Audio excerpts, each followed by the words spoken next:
Bienvenue dans Feu de connaissance, le podcast qui éclaire les arcanes de la culture administrative et de la sécurité civile à travers l'actualité. Le 26 septembre 2019, un incendie se déclarait sur le site de Lubrizol à Rouen. Cette installation classée pour la protection de l'environnement est classée Seveso seuil haut et elle produit des additifs pour carburants et lubrifiants industriels.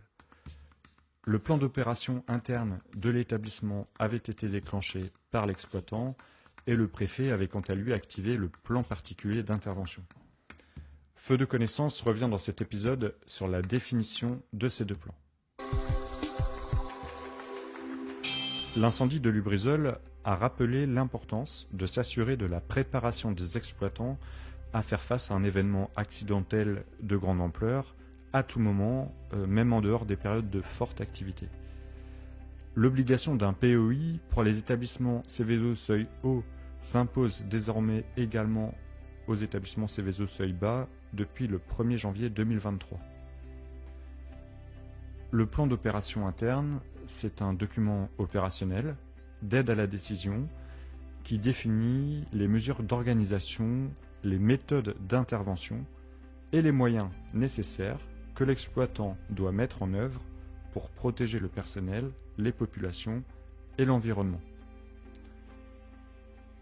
Ce document, c'est une réponse à l'étude de danger qui est établie en amont et qui évoque différents scénarios de crise possibles. Alors, cela peut être des incendies, des explosions ou encore des émanations de produits toxiques dans l'air ambiant.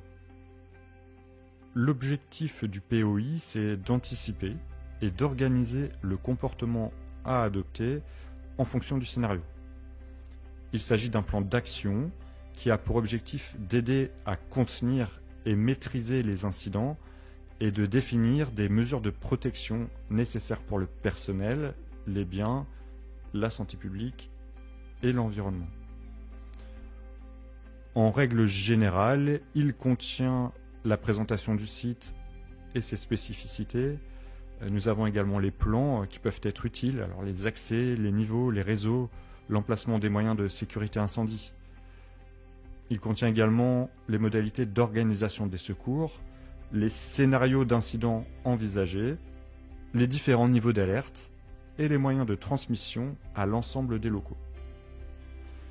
Il peut contenir également le tableau de responsabilité des différents acteurs, les mesures d'atténuation et de remise en état hors du site concerné et les exercices de mise en situation à organiser.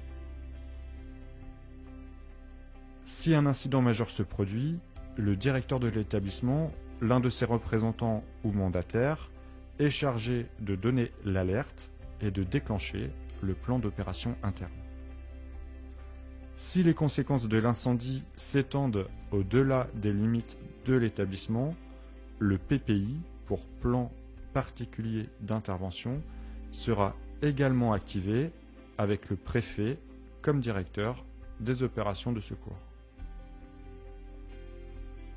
C'est le Code de la sécurité intérieure qui précise que les PPI sont établis pour faire face aux risques particuliers liés à l'existence ou au fonctionnement d'ouvrages ou d'installations dont l'emprise est localisée et fixe. Ces documents mettent en œuvre les orientations de la politique de sécurité civile en matière de mobilisation de moyens, d'information et d'alerte, d'exercice et d'entraînement. Le PPI constitue un volet des dispositions spécifiques du plan Orsec départemental.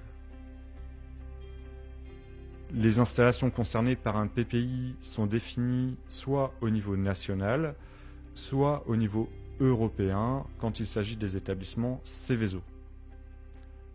La réglementation fixe les seuils à partir desquels le risque nécessite l'élaboration d'un PPI.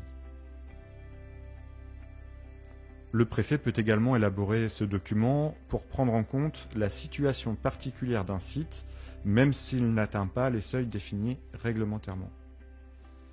Le préfet prépare, selon les risques identifiés, les mesures de protection, la mobilisation et la coordination de l'ensemble des acteurs qui vont être concernés. Le PPI précise les obligations en matière d'alerte et d'information des autorités, les mesures d'urgence à prendre en cas d'accident évoluant très rapidement, telles que l'alerte des populations voisines, ou encore l'interruption de la circulation sur les infrastructures de transport au voisinage du site. L'ensemble des services d'urgence et de l'État mettent en œuvre les mesures d'information, de protection, de sauvegarde, de secours aux populations et de lutte contre le sinistre. Le plan particulier d'intervention impose aux communes la réalisation d'un PCS, le plan communal de sauvegarde, afin de préparer le soutien aux services de secours, l'alerte, l'information et l'accompagnement de la population. Selon les installations, plusieurs scénarios peuvent être retenus. Le scénario le plus défavorable délimite la zone d'application du PPI, c'est-à-dire les communes et les populations qui vont être concernées. Le PPI est établi à partir de scénarios d'accidents qui sont identifiés par l'exploitant et ensuite contrôlés par les services de l'État.